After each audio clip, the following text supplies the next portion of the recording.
Bonjour et bienvenue sur Valrhona TV. Aujourd'hui, nous allons vous expliquer en détail l'acte de l'émulsion. Pour nous, professionnels, cet acte est quasi quotidien, presque omniprésent dans nos préparations. L'émulsion donne à nombre de nos recettes et créations le fondant, le moelleux, le crémeux, l'onctueux, tant attendu par les consommateurs et par nous-mêmes aussi.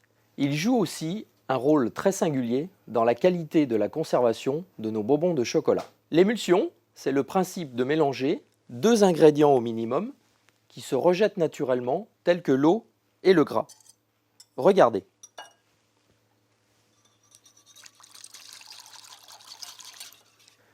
Il ne s'agit pas maintenant d'entrer dans des explications techniques et complexes, mais de vous aider à comprendre pour maîtriser cette technique, pourtant ancestrale, mais encore trop peu correctement appliquée au quotidien.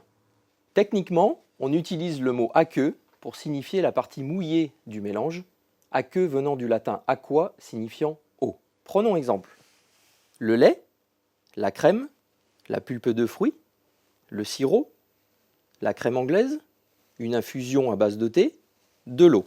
Tous ces composants contiennent une majorité d'eau à un pourcentage variable. La partie grasse, appelée phase grasse, concerne tous les ingrédients gras pouvant intégrer une recette. Le chocolat, le praliné, la pâte d'amande, le beurre, l'huile et le beurre de cacao. Sans forte friction, appelée vortex, ces deux ingrédients non miscibles ne peuvent prendre corps et ne faire qu'un. Faisons cette expérience. Avec une ganache non émulsionnée et une ganache émulsionnée.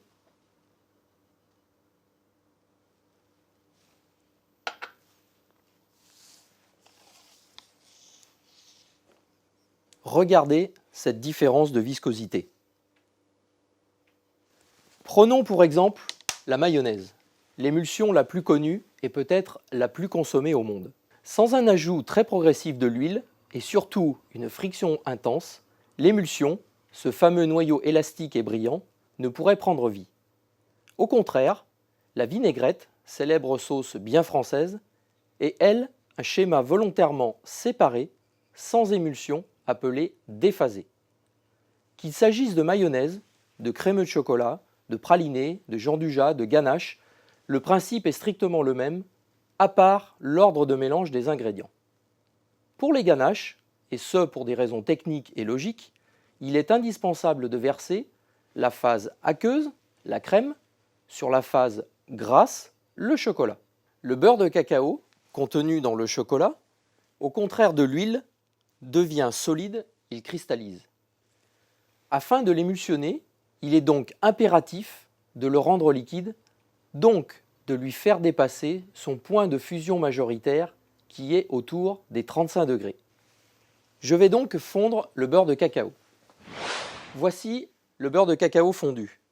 Je vais vérifier la température à l'aide du thermomètre pour arriver au-dessus des 35 degrés. Pour le chocolat, cela s'obtient donc par une fonte partielle ou totale et ou par l'ajout du liquide X ou Y chaud.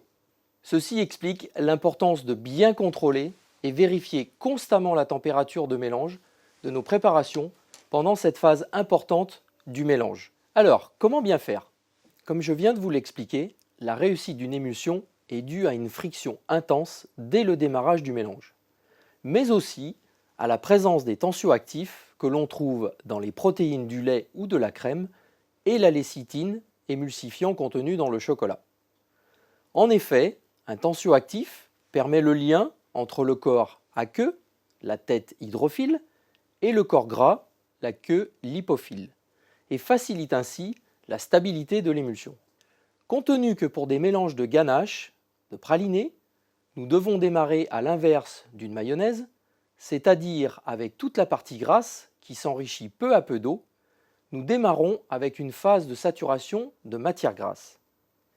Il est donc parfaitement normal d'observer dans certains cas, et c'est plutôt positif, un phénomène de séparation rapide assez peu rassurant, il faut l'avouer. Pourtant, cette texture qui semble inquiétante est bien le signe que nous n'ajoutons pas trop vite l'eau et que le mélange reste parfaitement visqueux élastique, capable donc de créer, voire d'augmenter cette friction indispensable au succès. Par un manque de connaissances, l'erreur trop souvent commise est de s'affoler devant un tel mélange et d'ajouter tout le liquide pour réparer l'erreur qui n'en est pas une. Et là, l'irréparable vient d'être commis. Un mélange liquide avec peu de viscosité, donc une émulsion non démarrée. Attention de ne pas utiliser à tort le mot émulsionné pour des mélanges utilisés avec un siphon. On parlera donc de foisonnement pour ce type de préparation correspondant à un mélange dans lequel on veut incorporer de l'air pour le rendre mousseux. Exemple les écumes, mais aussi les glaces et les crèmes glacées. Une mayonnaise ou une ganache, c'est une émulsion. Une béarnaise ou une mousse chocolat, c'est une émulsion foisonnée.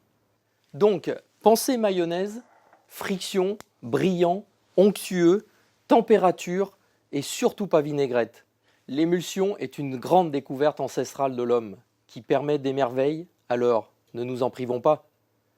Je vous laisse dans ce monde de soyeux, de douceur et d'onctuosité. Au revoir et à bientôt sur Valrhona TV.